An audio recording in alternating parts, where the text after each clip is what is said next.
China's soaring appetite for Malaysian durians is causing a spike in demand in Hong Kong and elsewhere. A growing number of durian shops has opened in the city of Hong Kong as the mainland does not allow fresh durians to be imported from Malaysia.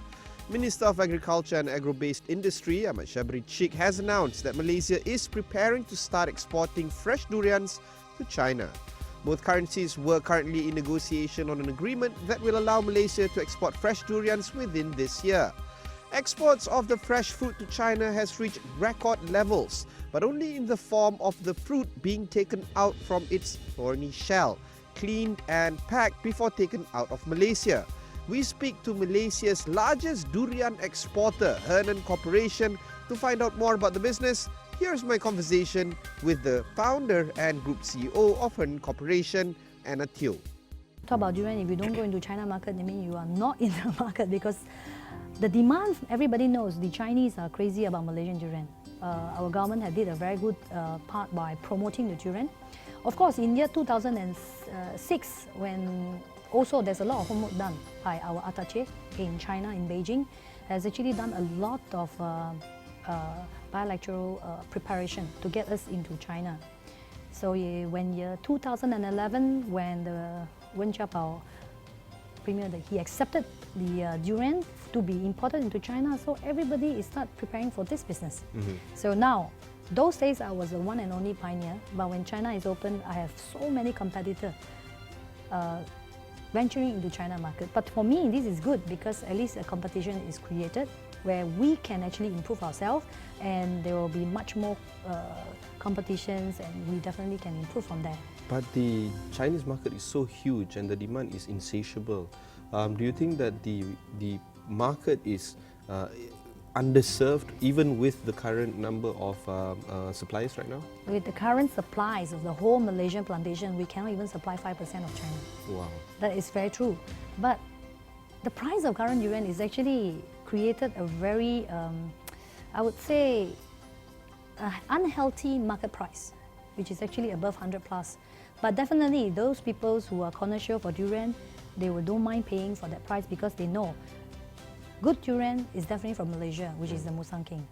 It takes a lot to be the country's largest durian exporter, so where are they sending Malaysian durians to? In year 2008, when our PM is going to Washington, the attaché called me from US. They said they want to bring a gift to US and asking me if I can help to send a batch of durian to US to see if this is, can be easily approved by FDA US. Well, we did that. Also, I get help from MOA as well as Matrade to assist me to export with passing through all the bilateral agreement. Yes, we also did the US first shipment into Washington, and PM was holding our durian, and that is what we call it a symbolic of Malaysian products. Indonesia, even as far as New Zealand, with such a small population, our durian is there. And lately we sent a batch of durian to Christmas Island. I'm sure nobody hear about Christmas Island, but we sent. Because the durian market is insatiable, are durian exporters planting themselves? Are they growing their own fruit? Called durian upstream, the process of building own plantation farms is not as easy as you think. Usually people will neglect on the upstream. Well, there were a good opportunity at 3 years ago when I bought a plantation from my supplier where he's in need of cash. So I bought over.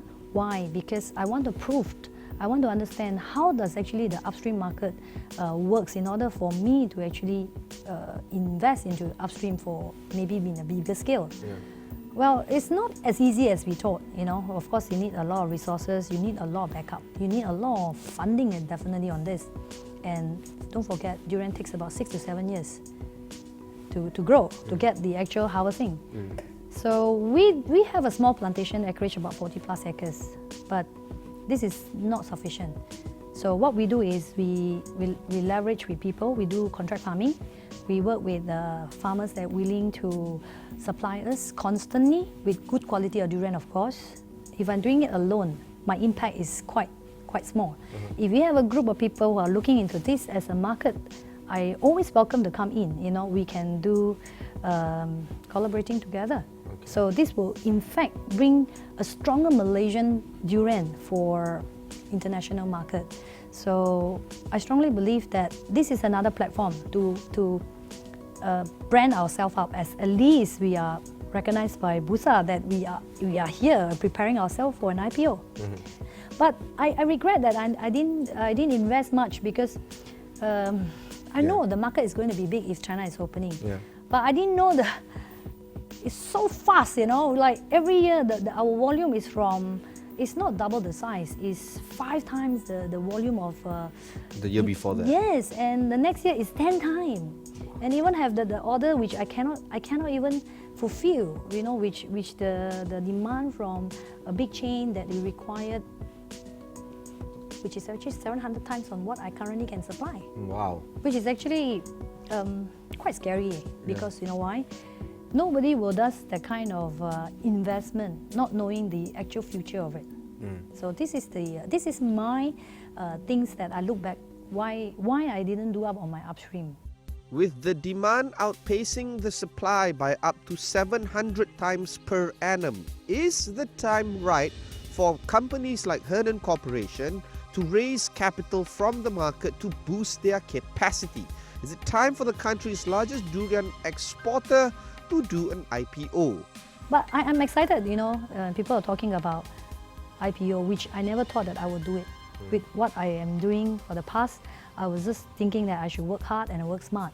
But the current way, like you said, you know, fundraising and all these things, with my current company, the scales and our PE, a lot of investors are willing to work with us together. I'm pretty sure, because you were mentioning the turnover is in double digits, millions. Yes.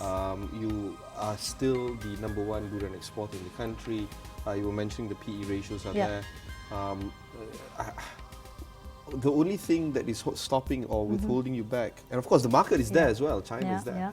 So the only thing that is holding you back is more of what?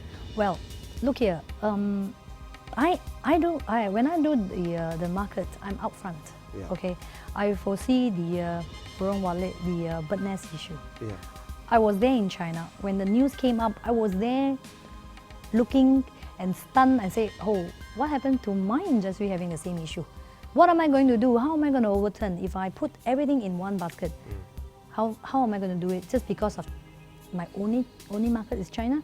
That is why with that news itself, actually I come back and I brace. I do replanning on my strategies on my market network.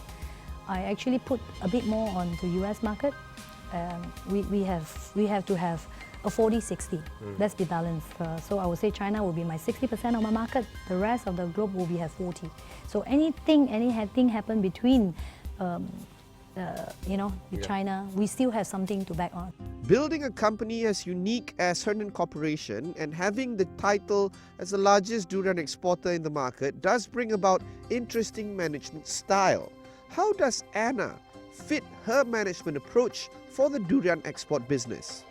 Well, I'm the founder of the company, and I don't have a lot of funding and capital from my family. So I run it myself. So I'm very careful in every single thing I do. And I always say, business, yes, if you're lucky, you get a good partner. If you're not, I think it's good that we do it in a very conservative way. But of course, we are open up for opportunity. So I'm not saying what I should be contented or what the current market actually telling us. Well, even though we have a lot of orders that I couldn't comply now, it's still good sign. At least the demand more than than the supply that you have. So you still can actually name your price. But what if it's in reverse? Then it's a sad story.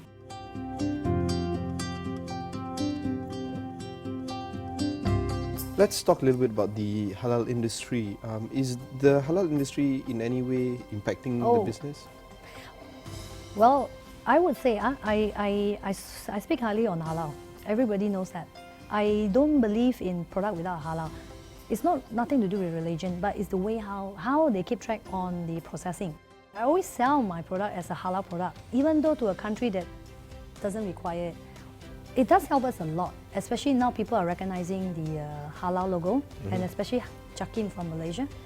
Well, our product does actually have a higher level, besides having a hazard factory certified by the bodies, but we are certified by Jakim. So we have not at a stage if we don't have halals, we make sure all our products are halal, and we want to portray that this is actually a product from Malaysia with halal. Even people who are not halal, they want the halal logo. It's actually, they want to feel confident with the products. With so much help from the government, from MITI, they have groomed me of what I am today. One day, HTC, Hernan Development Corporation. Yes, they came to me and said, Anna, you have been receiving a lot of funding from the agency. Would you mind to think of something that you can help the Bumiputras, where they are still hungry for expansion of their business, either by export or locally? So I don't mind, So I come up with a program that I want to help the young entrepreneur who are eager and hungry for business. So they do not have direction. So with what I've done with my previous experience, I come up with a program with the government that I will create out my products. Since I have a factory that I produce products, so I will combine all the beautiful products together and let this young entrepreneur to pick up my product and build their own business, to sell and create their own ownership of their own program. So I will be there to guide them, to actually be their mentor. This is what agreed by HTC, that I should, give them some helping hand. To listen to more of our conversations with industry leaders and key influencers in Malaysia, go to www.awanireview.com. We provide in-depth discussions and hard-hitting conversations with the difference makers in the country, discussing key issues close to Malaysians' hearts.